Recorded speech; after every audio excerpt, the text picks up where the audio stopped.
ಹರಪನಹಳ್ಳಿಯಲ್ಲಿ ಜನನಿ ಮತ್ತು ಯೋಗ ನ್ಯಾಚುರೋಪತಿ ಆಸ್ಪತ್ರೆಯು ತಾರೀಕು ನವೆಂಬರ್ 2ನೇ ತಾರೀಕು ಇದರಂದು ಲೋಕಾರ್ಪಣೆಗೊಳ್ತಾ ಇದೆ.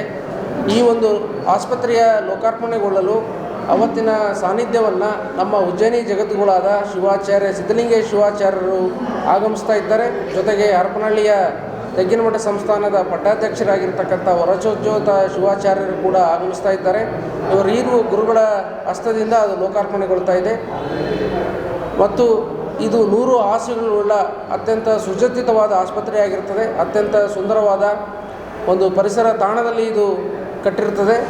ಇಲ್ಲಿ ಹಲವಾರು ರೀತಿಯ ಯೋಗ ಮತ್ತು ನೀರಿನ ಚಿಕಿತ್ಸೆಯ ಲಭ್ಯವಿರುತ್ತದೆ. ಇಂತಹ ಒಂದು ಆಸ್ಪತ್ರೆಯನ್ನು ನಾವು ಮಧ್ಯ ಕರ್ನಾಟಕದಲ್ಲಿ ಹರಪನಹಳ್ಳಿಯಿಂದ ಕೇವಲ 7 ಕಿಲೋಮೀಟರ್ ದೂರದಲ್ಲಿರ್ತಕ್ಕಂಥ ಕುಮಾರನಹಳ್ಳಿಯಲ್ಲಿ ಇದು ನಿರ್ಮಾಣಗೊಂಡಿದೆ. ಒಂದೇ ಉದ್ದೇಶ, ಸ್ವಾಸ್ಥ್ಯ ಸಮಾಜವನ್ನು ಕಟ್ಟುವ ಒಂದು ಒಳ್ಳೆಯ ಉದ್ದೇಶದಿಂದ ಆರೋಗ್ಯವಂತ ಸಮಾಜವನ್ನು ನಿರ್ಮಿಸಲು ನಾವು ಮಧ್ಯ ಕರ್ನಾಟಕ ಭಾಗದಲ್ಲಿ ಇದನ್ನು ತೆರಿತಾ ಇದ್ದೇವೆ. ಇದೇ ಒಂದು ಅತ್ಯಂತ ದೊಡ್ಡದಾದ ಆಸ್ಪತ್ರೆ ನಮ್ಮ ಕಲ್ಯಾಣ ಕರ್ನಾಟಕದಲ್ಲಿ ಅಂತ ಹೇಳಲಿಕ್ಕೆ ನಮಗೆ ತುಂಬ ಹೆಮ್ಮೆ ಆಗುತ್ತದೆ.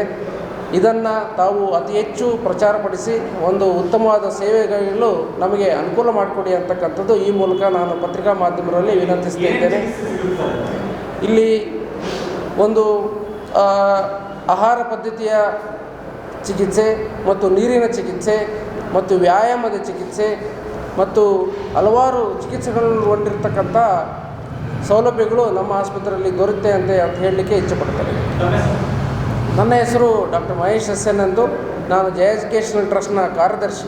ಬಳ್ಳಾರಿಯ ನಿರಂತರ ಸುದ್ದಿಗಾಗಿ ಬಳ್ಳಾರಿ ಬೆಳಗಾಯಿತು ಚಾನೆಲ್ನ ಸಬ್ಸ್ಕ್ರೈಬ್ ಮಾಡಿ ಹಾಗೂ ಬೆಲ್ ಐಕಾನ್ ಒತ್ತಿ.